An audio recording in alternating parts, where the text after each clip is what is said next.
Listen at 610 AM, 102 FM. I listen, therefore I know. Online at kvnutalk.com and on the KVNU mobile app. I listen on the app.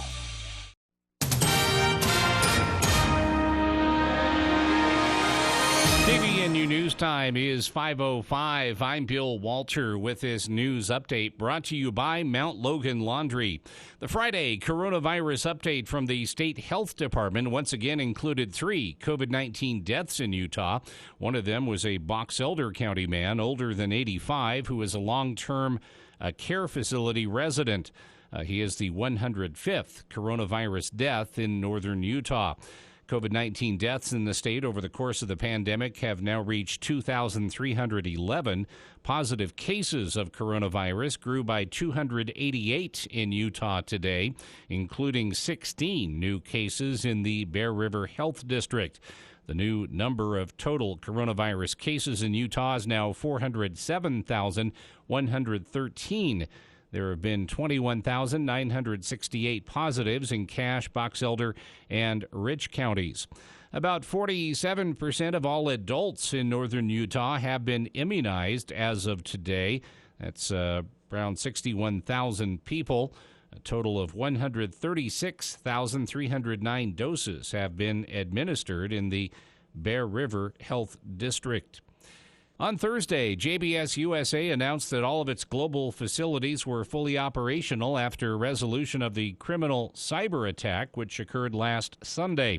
Recent ransomware attacks have been launched against American fuel supplies, agriculture, and transportation systems in the last few weeks alone. Hackers demand high dollar amounts from companies while keeping them from their own data. Dmitry Alperovich is the co-founder of the cybersecurity firm CrowdStrike. He tells ABC News unless a company has the technology to find the cyber intruders and shut them out, sometimes all they can do is pay up.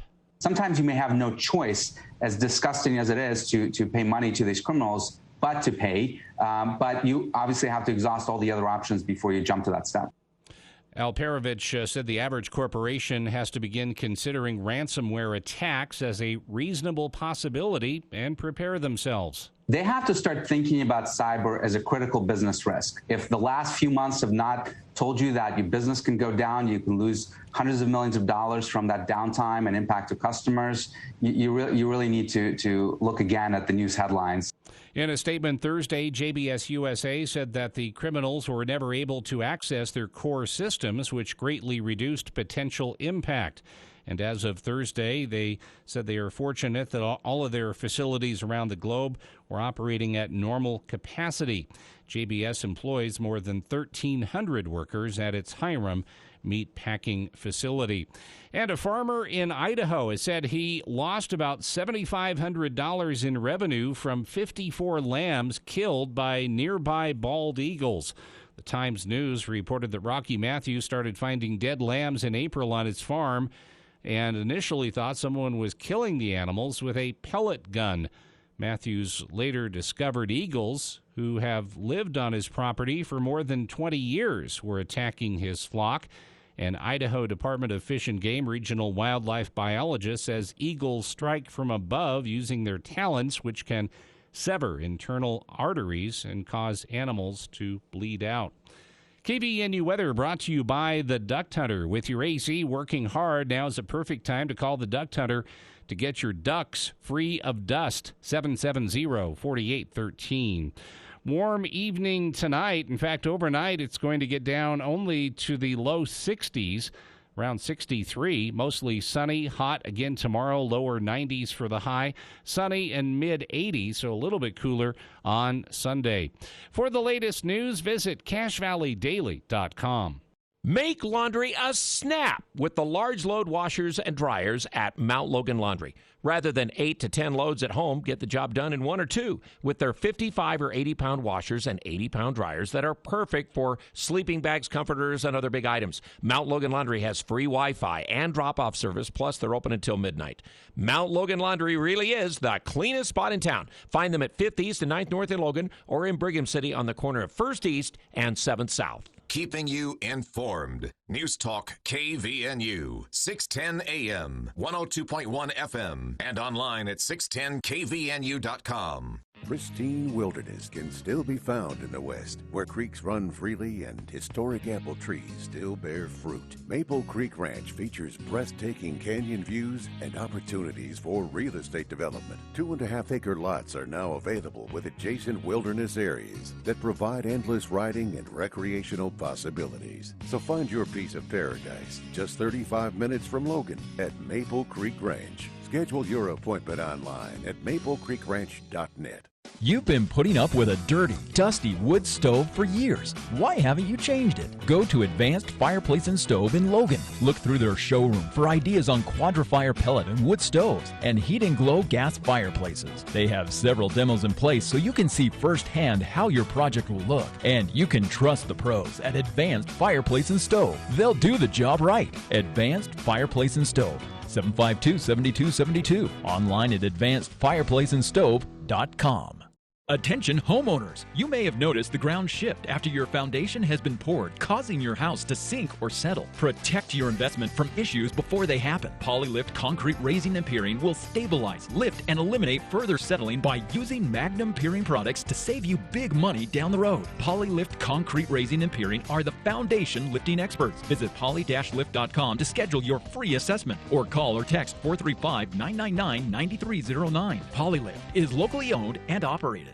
Hi, this is Gordon Deal. Join me weekdays for This Morning, America's First News. Hear the stories you'll be talking about and searching for all day as we go beyond the headlines and above the chatter with your first look at breaking news, money, Washington politics, technology, entertainment, entrepreneurship, and sports. We explain why stories matter. That's why we are referred to as the most important and relevant radio program. Join us weekdays from 4 to 6 on News Talk KVNU, 610 AM and 102 FM, your station for news and talk.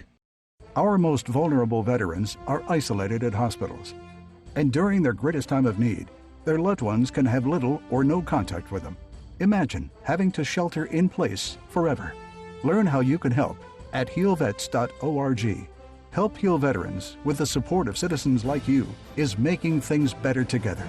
Learn more at healvets.org. This message is furnished by Help Heal Veterans, a not-for-profit organization.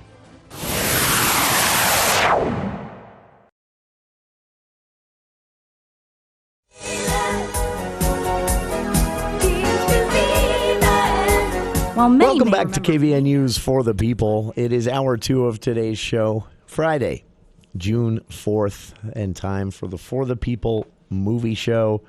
A little flash dance music to get everybody in the mood. It is official. In hour 1, I was talking a bit about the feeling of return to normal that's kind of creeping back in, getting away to my first outdoor festival type event this weekend in more than a year. The vaccination rate's high and still going up. Cases low and still going down. Events on the calendars again. It's just a pretty cool time in that way. But also in the entertainment world, you're starting to see this. There are some toes being dipped in the water as far as concerts and summer tours.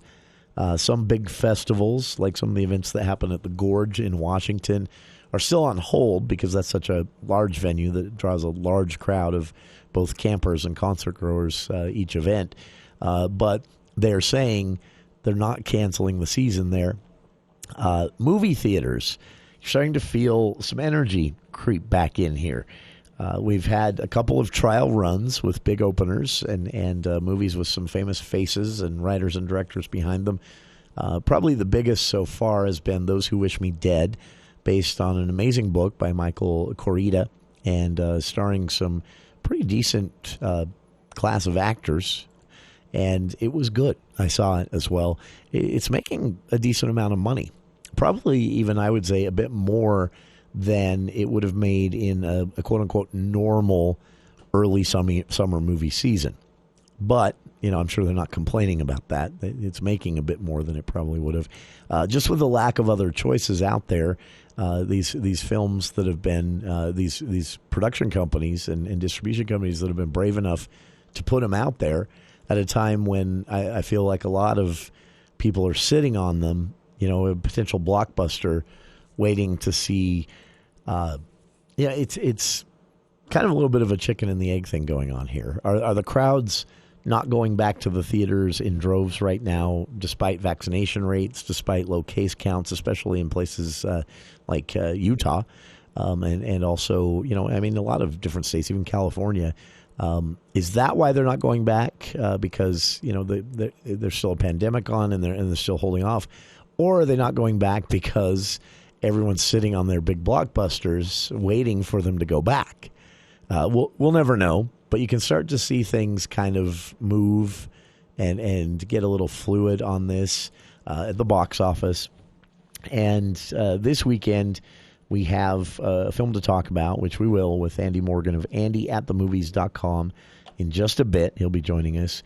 And that is the third Conjuring movie. Now, there have actually been about 6, maybe 7 of these Conjuring universe movies. Marvel coined that phrase. Now I'll just use it for everything. You had the Annabelle movies. You had, so spin-offs, if you will. But The Conjuring 3 is the first official installment in the original trilogy. And if you've seen the first two, The Conjuring 1 and 2, these are great horror films. So a pretty big deal that whoever made this decision didn't decide to sit on this one. Because this is a horror franchise that has made a lot of money. It's, relative to other horror movies at least, it's a horror franchise that has stayed, throughout one sequel at least, stayed pretty true to what made that original The Conjuring movie such a hit, and it deserved to be a hit. And what I'm hearing, at least, we'll confirm this again with Andy when he arrives here, but what I'm hearing at least is that they've done it again with this third one. And so the reason I bring that up before we get to Andy's review, before we get to talking about the film itself in detail, is that this is one of, we've got 2 now. Maybe you would put more in this bucket. I'm only putting 2. I'm putting Those Who Wish Me Dead and The Conjuring 3 in the bucket of people who decided to take the risk. People who said, asking themselves that same question, and by people, I mean these are executives who get to make these types of decisions. The question again, are people not going back to theaters in droves because of the pandemic? Even though numbers are low, vaccination rates high, are they still nervous? Are they still holding off and a movie's just not worth it for them? Is that why we see a depressed box office? Or is the box office take still down in general, even for really good movies like Those Who Wish Me Dead, because nobody's putting anything out? And so there isn't a lot of excitement around movies right now. There isn't a lot of talk and chatter about, ooh, this one's coming, that one's coming. Did you see the trailer for this? None of that happening because no one's doing it. I'm in that camp.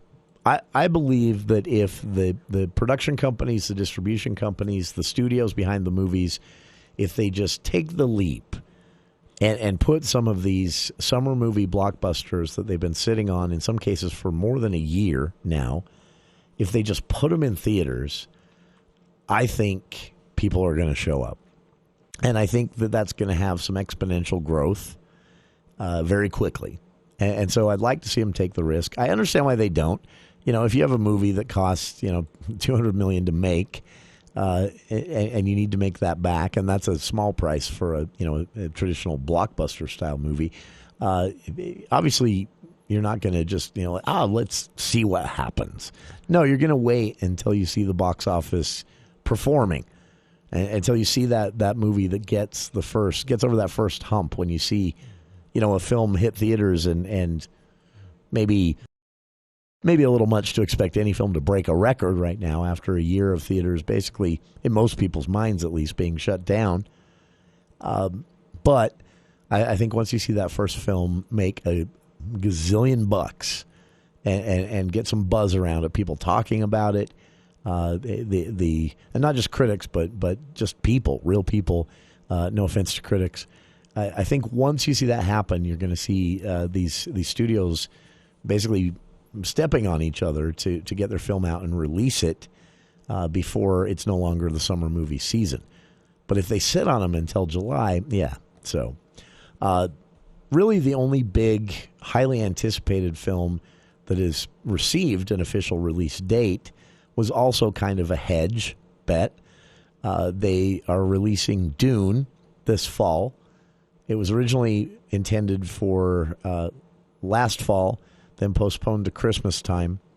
And then I thought, at least, if things went well with the COVID-19 and the vaccines and winding the pandemic down by early summer, which is basically what we've done here, I thought if all that happened, you'd probably see the studio behind the Dune movie, which actually finished post-production more than 2 years ago, or a year and a half, 2 years ago. I thought you would see that movie be added to the summer movie lineup. But they didn't. Like I say, I think they hedged their bets on this one, not wanting to take the risk. They bumped it into the fall, where it will still make plenty of money.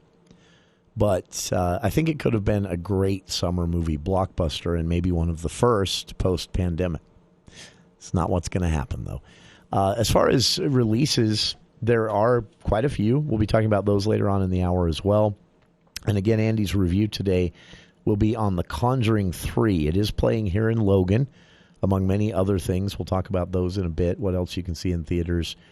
And then just wrapping up here before we take our first break, and Andy joins us here in the studio, a fun discussion happening online right now. It started with a Rotten Tomatoes post, which I've linked to on our Facebook page. If you're a Marvel fan, you're going to want to at least see what others are saying, if not weigh in yourself. But a Rotten Tomatoes post in which, based on the tomato meter alone, which, as we've discussed here on the show before, is kind of reliable. Sometimes they put their thumbs on the scales. Anyway, based on the tomato meter alone, Thor: The Dark World is officially, according to Rotten Tomatoes, the worst Marvel movie. I disagree a lot, and we'll see what Andy thinks as well. It's the For the People Movie Show, which returns right after this.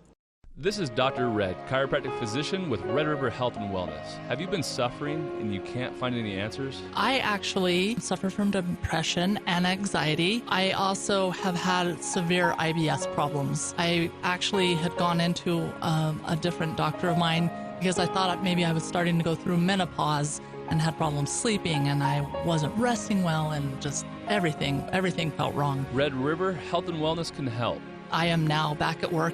It's easy. I get through things effortlessly at work, and it's been a life-changing for me. I'm sleeping better at night. I have full energy all day. I don't have those slumps where I need a nap. It's been amazing. It's been a good journey for me. Our goal is to teach you and educate you so you know how to manage your condition a lot more effectively, and you know what to do and what not to do for the rest of your life. Call Red River at 855-55-RIVER to schedule an in-depth consultation absolutely free. All appointments can be done remotely by FaceTime, Skype, or phone. I'm Larry Gelwicks, the Getaway Guru. Join me on The Travel Show every Saturday at 11 a.m., and I'll tell you where to go and how to get there with the best travel deals on the planet, including how to travel more and pay less, free this and free that promotions, and insider secrets on what the airlines, cruise lines, and hotels don't want you to know, along with your call-in travel questions. Every Saturday, 11 a.m., right here on News Talk 610 KVNU.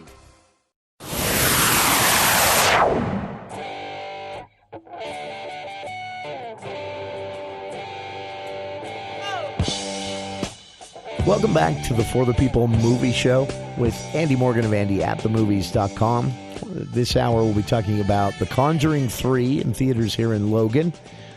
This now viral argument, debate, whatever, that popped up today with Rotten Tomatoes. It publishes this story, Andy. You've probably seen it already, but they published a story basically just going through their own data, and they said of all the movies in the Marvel franchise, including the Disney Plus stuff like WandaVision and the Falcon and the Snowman. Excuse me. The Falcon and the Snowman. Falcon and the Winter Soldier. You do it too, huh? Oh man, 80s kid. So hard. But that was a TV show once for those too young to know. Sorry. But so something funny pop in my brain. Well, they said based on the tomato meter alone, The worst Marvel movie is Thor: The Dark World. And the reason this caught my eye is recently, just a couple of days ago, actually, I was looking for something to watch. Yeah. Just felt like watching a movie and catching an early bedtime. So I started Thor and then liked it so much. I hadn't seen Thor since I saw it in theaters, actually. I liked it so much I ended up watching The Dark World the next night. And you were like, and this isn't bad. Way better than I remember. I didn't hate them, but they didn't wow me. But way better than I remember. I I absolutely loved the third one, Thor Ragnarok. Oh, yeah. That's actually one of my favorite Marvel movies. They actually posted Taika Waititi. Probably said that wrong. I think you got it, actually. He posted a picture, I think it was either on Twitter or Instagram, one of the two, of the last day of filming of Thor: Love and Thunder. So that's so wait, now where would that leave? So I think Thor: Love and Thunder has a couple things put together with it. I know there's obviously Thor elements in the Thor universe, whatever that means. But there's a new Asgard. You got some Guardians in it.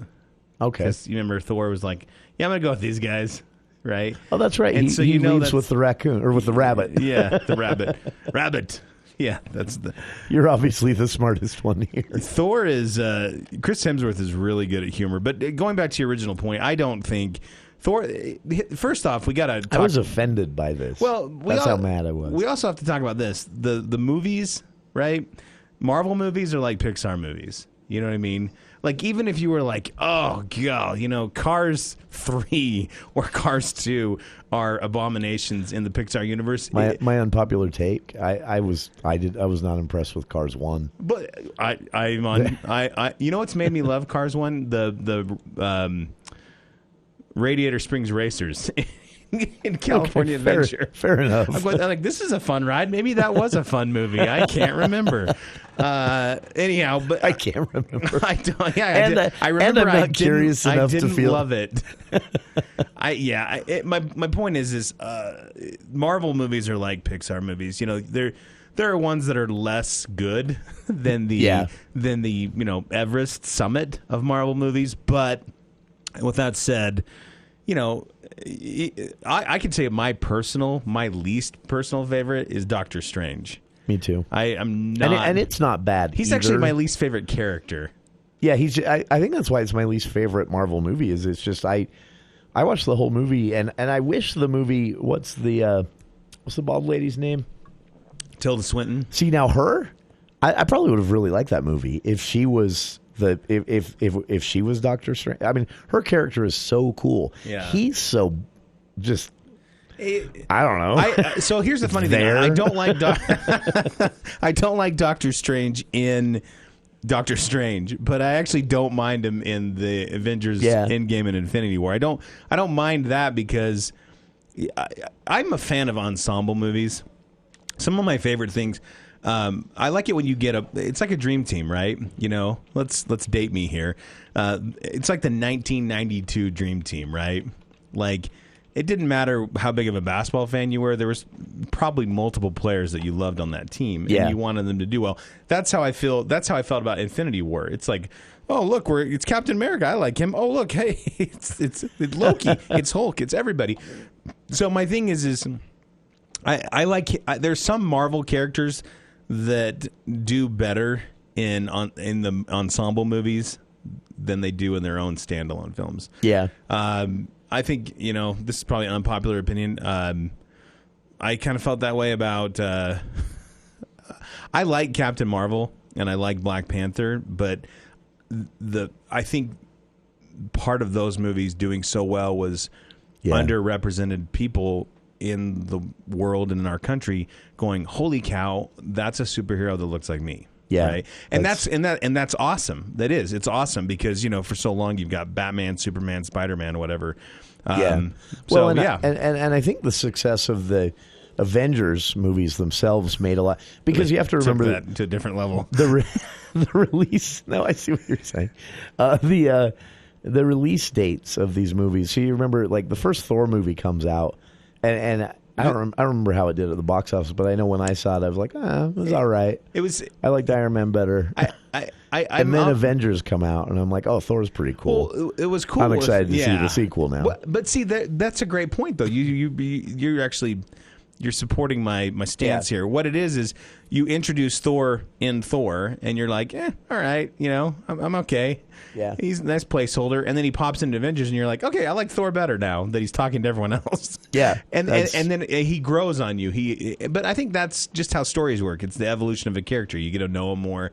Yeah. And by the time we get to lore, have you seen the new Marvel series, Lore?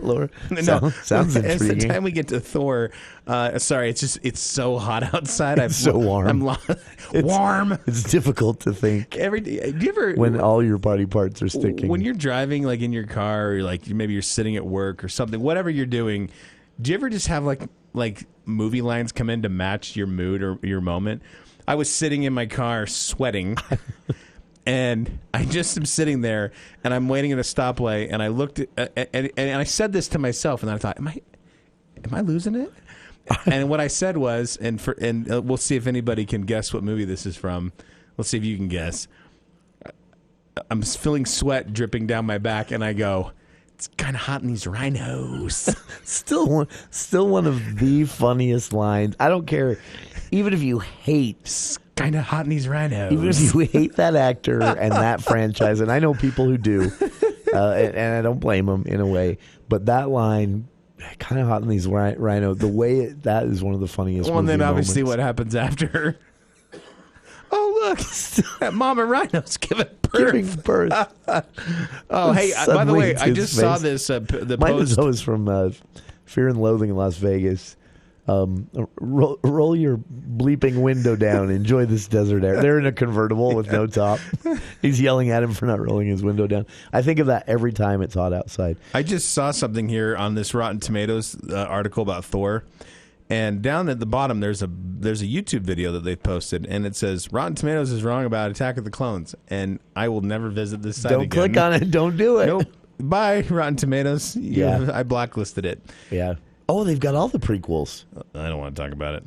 Hey, I do want to talk about I'm clicking on Rotten Tomatoes is wrong about Aladdin. I'm just curious. Laddie. I'll let you know what it says. No, what we need to talk about when we come back, because I know we got to take a break. My mental thermometer told me. Barometer, thermometer, one of those. Both, either. My guide told me. We need to talk about The Conjuring, the third Conjuring movie. I had forgotten about this because of the pandemic. But if you have The Conjuring, The Conjuring 2. This one doesn't have a 3, and I think they probably did this for a reason. As I think they're like, we don't want to keep tacking on 4, 5, 6 and be like Saw. Yeah. Saw 12. So Saw 12, I think it's not even the same thing anymore. My guess is that if they keep doing these, it'll be The Conjuring, whatever the story is. And so this one is The Conjuring, The Devil Made Me Do It.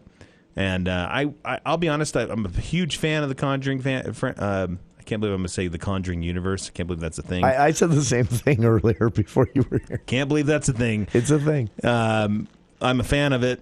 I love scary movies. Anyone that's been these are a good long-time listener, scary movies. Yes, they are.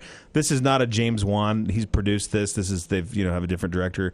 It's great. There's a lot of great things I want to talk about it. Cool.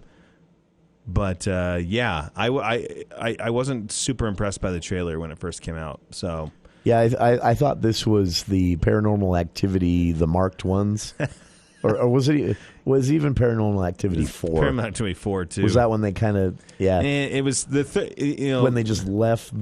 The first was great. Second was like kind of like all right, that was good, that was scary, and then the third was like, wow, you guys really took this to another level. Yeah, and then 4 and the marked 4 ones was like, well, that was weird.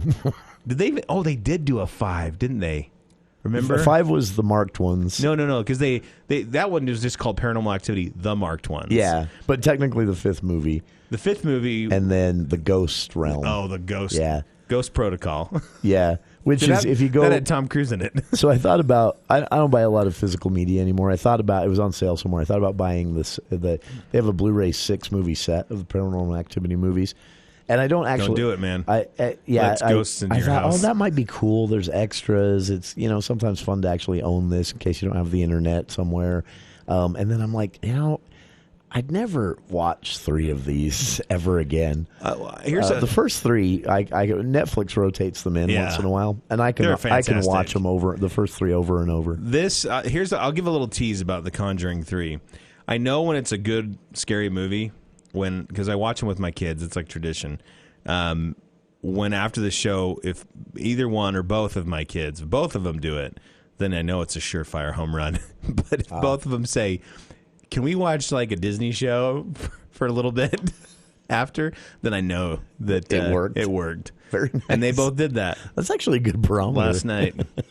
So can we watch like a funny YouTube video or maybe sing a song, a children's song? Something to just kind of clean our heads before Something to bed. clean the palate. That means it was good. Some emotional sorbet, please. I think that's what everyone wants from their horror movie. Yeah. You want to leave the theater kind of thinking, it's supposed to be fun. I need to do something more lighthearted Yeah, now. that's right. It's supposed to be fun. It's supposed to be fun. It's supposed to be like a haunted house. And that's what these are. So anyway, Cool. I can't wait to talk about it. All right. The Conjuring 3, Andy's review right after this here on the For the People Movie Show. Now, though, a look at the news with KVNU's Bill Walter.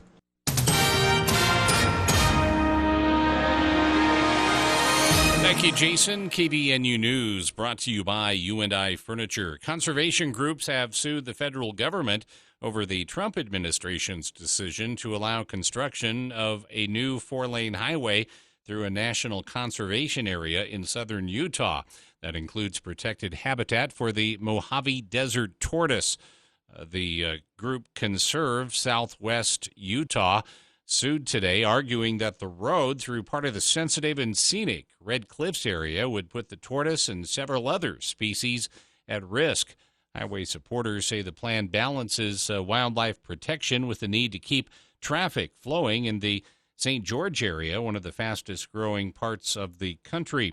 The conservationists say alternative routes represent better solutions to the traffic problems.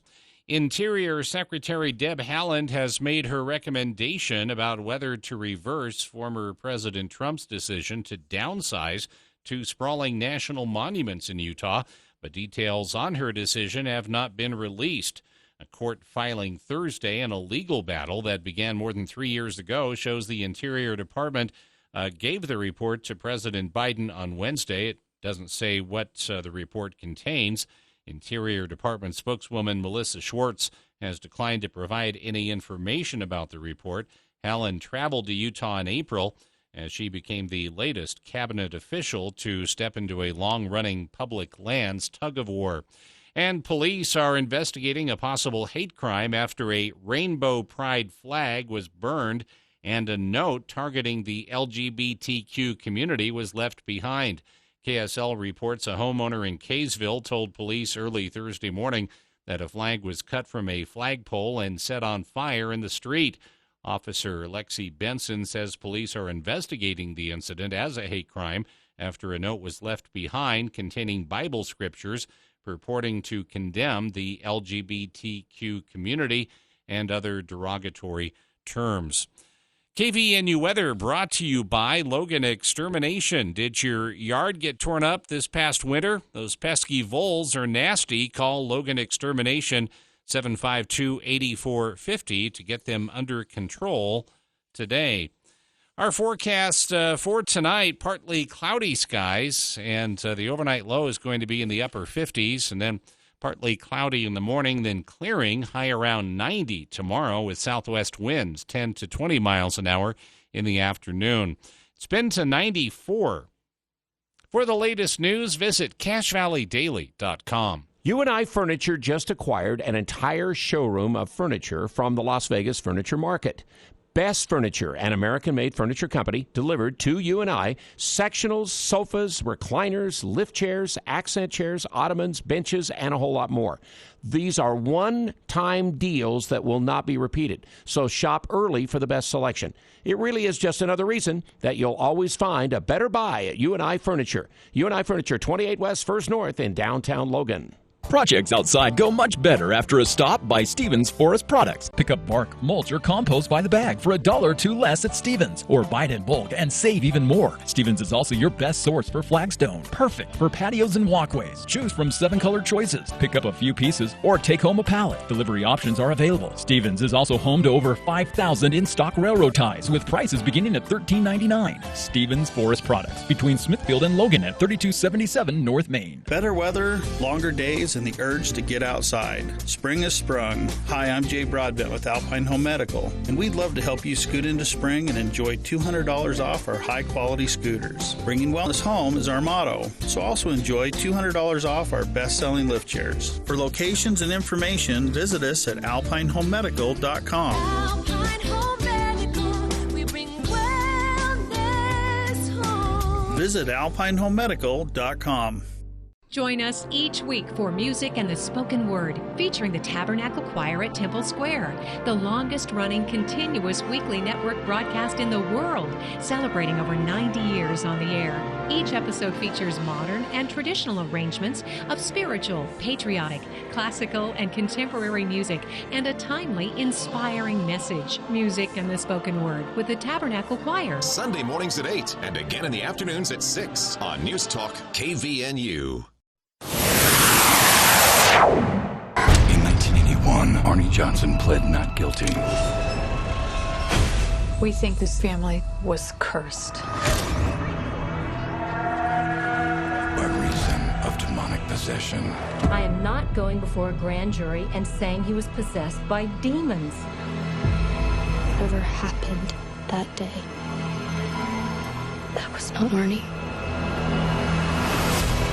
Welcome back to the For the People Movie Show with Andy Morgan of AndyAtTheMovies.com. That was just a bit of the Conjuring 3 trailer, and people won't appreciate this, but I stopped it just before it gets to the one part in the trailer that made me think, oh, this is going to be really scary. Well, because that part in the trailer made me tense up a bit.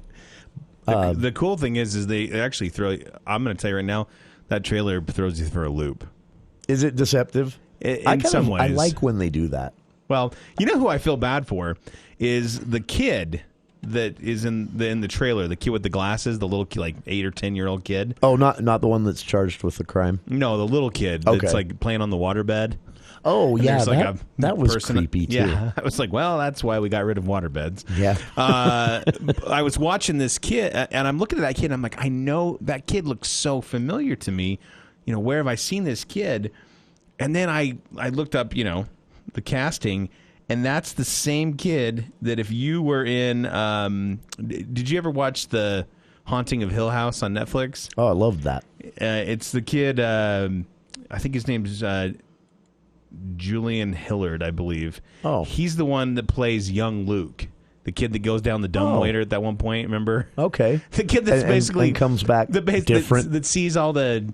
Yeah, and his, all the horrors that he saw as a kid, makes him become a heroin addict at some point. Yeah. That kid, that's the kid that's in this, and I thought to myself, what? Why is that poor? Like, who's this kid's agent? Who's his parents are like? Do you like? Let's put you in scary movies because we want to traumatize you by the time you're older. Because another movie he was in Color Out of Space. Have you? Ooh, wow! You know what I'm talking about? Yeah. With Nick Cage. That was a messed up. Yeah, that poor kid. I feel bad for him. I legitimately feel bad for him. So he's in the trailer, you're like, oh, this poor guy. He's he's getting persecuted by ghosts and demons or whatever. Anyway, there's some deceptiveness there. That's kind of cool. We should put a quick plug in for The Haunting of Hill House, and I actually like the Bly Manor one too. The second season. Bly Manor has some different scary parts, but Bly Manor is. Remember the thing that people sometimes in shows, the shows will come out and tell you exactly what's going to happen, and you listen to it, and then you go, oh, all right, and then you discard it. At the beginning of Bly Manor, they said this is a love story. Yeah, and everyone was which really threw me off. Well, and then you thought, yeah, okay, sure, right, and then it is. It's a love story, and I always think about this with Game of Thrones. It was like mid-season 3 when Ramsay Bolton says, if you think this is going to have a happy ending, you haven't been paying attention, right? And everyone's like, yeah, but that's not how it works, guy. So. That kid's name is, on top of being in these traumatic movies, his name is Paxton Singleton. Yeah, Poor kid. This is a scary movie. So let me. This is not directed by James Wan. James Wan is the genius behind the first Saw movie. He teamed up with the only good one. Mm-hmm, he teamed up with Leigh Whannell, who wrote the first Saw movie. And was also in it. Yes, he's the doctor. He is, and Leigh Whannell actually got. He's really taken off. Last year he did Invisible Man. Yeah, that was one of the first 2020 movies. That's an underrated movie. I think that was good. It is. The other thing that you should see with Leigh Whannell did is I can't remember the movie, but he did a movie right before that is underappreciated. I'll look it up during the break, but. This movie, The Devil Made Me Do It. The thing I love about the Conjuring movies is they are, they feel like old school horror movies. You know what I mean? Yeah. The old school haunted house creaking, like it's not bloody in your face stuff. You know what I mean? It's yeah. That's what I loved, and done well too. Like it's not gimmicky. Well, it's not like they're just going for the jump scares, right? Yeah. They want you to be on edge the whole show.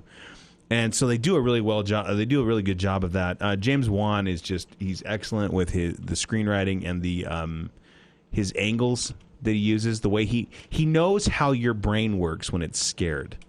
Oh yeah. He knows where you want to look. You know what I mean? And so he takes advantage of a lot of that psychology of how your brain works and how your brain sees things. I was thinking about this. So I call myself a fan of horror movies, but I realize that there's 3 categories of horror movies in my mind, and I like each for different reasons. Because I also enjoy the schlocky. What was that one a while ago? Slither. Did you ever see that? Sure. It's funny. It's got. I loved the Happy Death Day movies. How would you what would you describe those as? Because that is to me a subgenre of comedy horror, it's sort of, or tongue in cheek horror. I don't know. I think comedy horror is probably the right way. Yeah, because there's slasher films. Yeah, right. Which actually, that's the one subgenre of horror I don't really appreciate. I'm not a fan of slasher movies. I don't mind them, but they're not what makes a horror movie. I don't fun. like zombie movies generally. I think zombie movies are. I can do it if they're done right. Yeah, but most of them aren't. And I love monster movies done well. In fact, there's a Japanese monster movie called The Host. You're talking about giant. You're talking about giant monster movies. Yeah, well, this one's not actually. This one's isn't that like a giant? It's like a this giant. One's like a cow-sized monster, but it's just the way it's done. It's an independent film, and don't confuse that with the Host that is the Alien movie by the woman who did Twilight. But yeah, so I love. When you said monster movies, I thought you meant like Werewolf, Dracula. Yeah.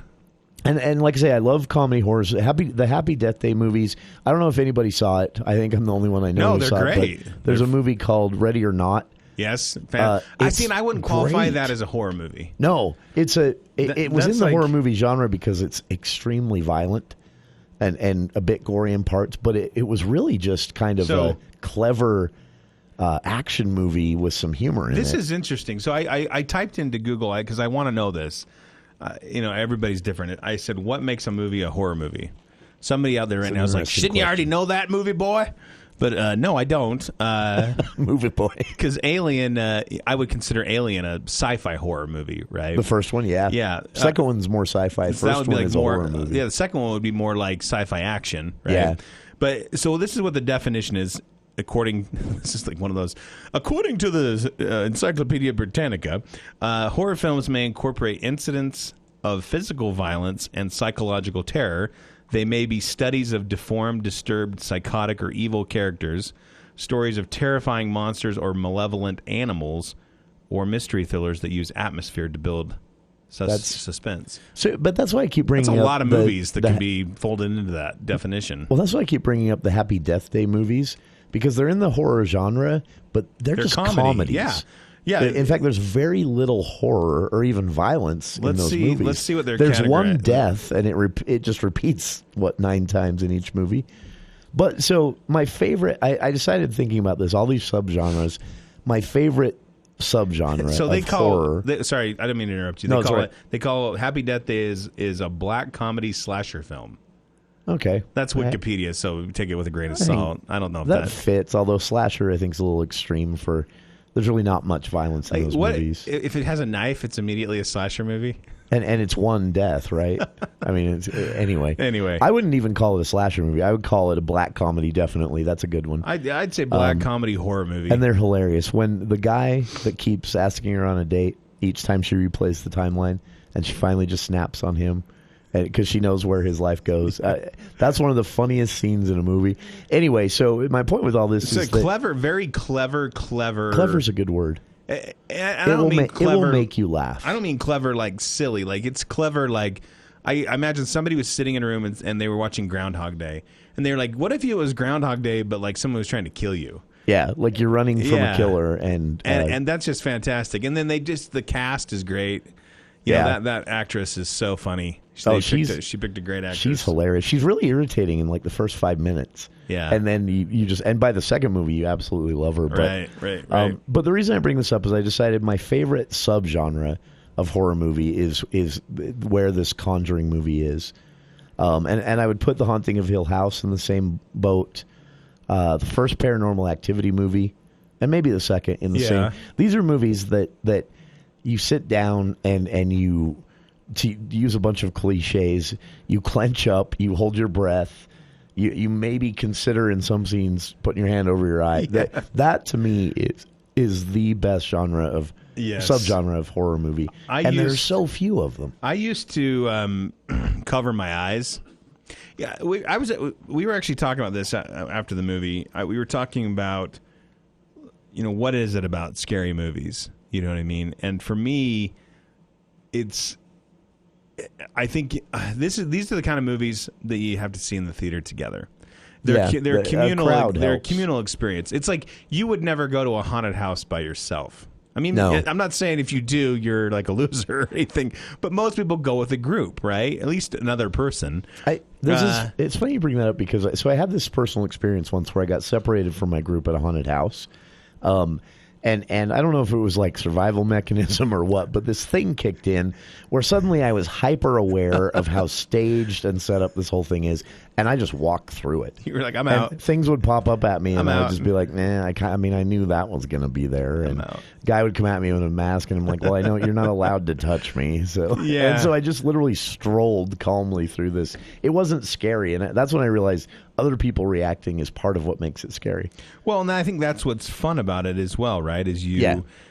Everyone's laughing. You know what I mean? I mean, that's what's fun in a theater is everyone's closing their eyes, everyone's tense. Even if you're there with just one other person, the fact that you're there with an entire crowd, I actually don't mind it when crowds get a little loud in horror movies, because I think that's just the nature. Yeah. Right?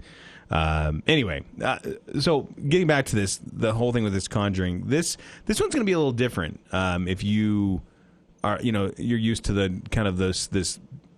Can you run us through the timeline of it? Actually, can we maybe take our last break and then you run us through because I've forgotten where the second one has left us. I think and these pretty much go I think in order. But okay. We can talk about it. Okay, all right. Talking about The Conjuring 3. Andy will reveal whether it's worth your time this weekend. It is playing here in Logan, so stay tuned to the For the People movie show. More right after this. Want to cut your cooling costs this summer and save money? Call Advanced Heating and Air Conditioning to schedule a free evaluation of your system and get their preseason special. With a highly efficient York air conditioning system, you can save up to 50% in energy costs while enjoying more consistent temperatures throughout your home. Call Advanced Heating and Air Conditioning, your local York dealer, at 752-7272 or stop by our showroom west of DI. Online at advancedheating-ac.com. Western Extermination is your simple solution for lawn care and pest control. Your yard is meant to be enjoyed without bugs like ants and wasps, mosquitoes, and spiders, plus rodents that chew up your lawn and garden. Western Extermination offers fertilization to keep your lawn green and healthy and to keep weeds away. Rodents, dairy flies, and mosquitoes cause a problem when trying to enjoy the outdoors. You can count on Western Extermination to exterminate the problem. Ask about military and advance pay discounts, residential and commercial properties, curb-to-curb services. Western Extermination has you covered. 512-0014. That's 512-0014 for Western Extermination. Superhero landing. That's really hard on your knees.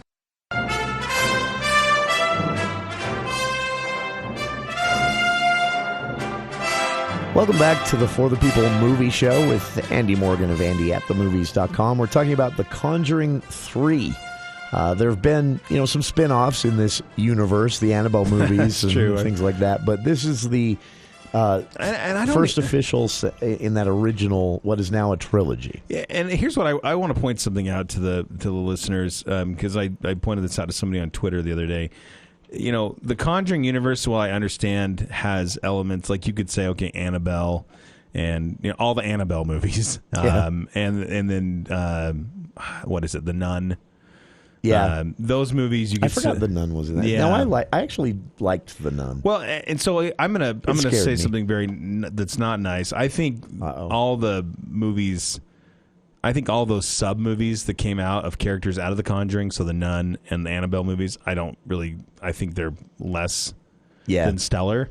I like The Nun, but I doubt I'll see it again. So I think The Conjuring, when we talk about the Conjuring universe, I like to think of it more of this film with Ed and Lorraine Warren, and so the listeners know too. Ed and Lorraine Warren, these are real people. Sure.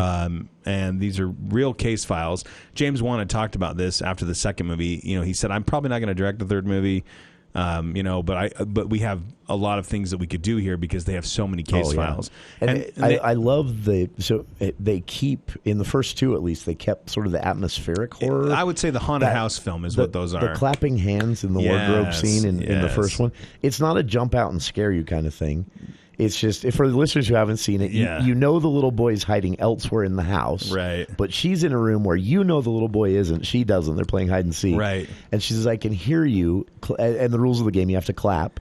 She says, when the seeker says clap, you have to clap. She says clap. The little boy's downstairs, but behind her in this wardrobe, these two white hands come out and go. Clap, clap. Yeah. And it's just creepy. And she's got the match, too. What I like about this... and I was thinking about this during the break.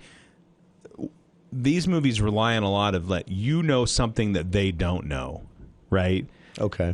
Does that make sense? Makes sense, It's almost like you're there in the house with them, but you're not an active participant. You are an active participant, but you're unseen. So you know something. You know what's going on, up the tension. and you're like, "Don't go in there," that kind of stuff.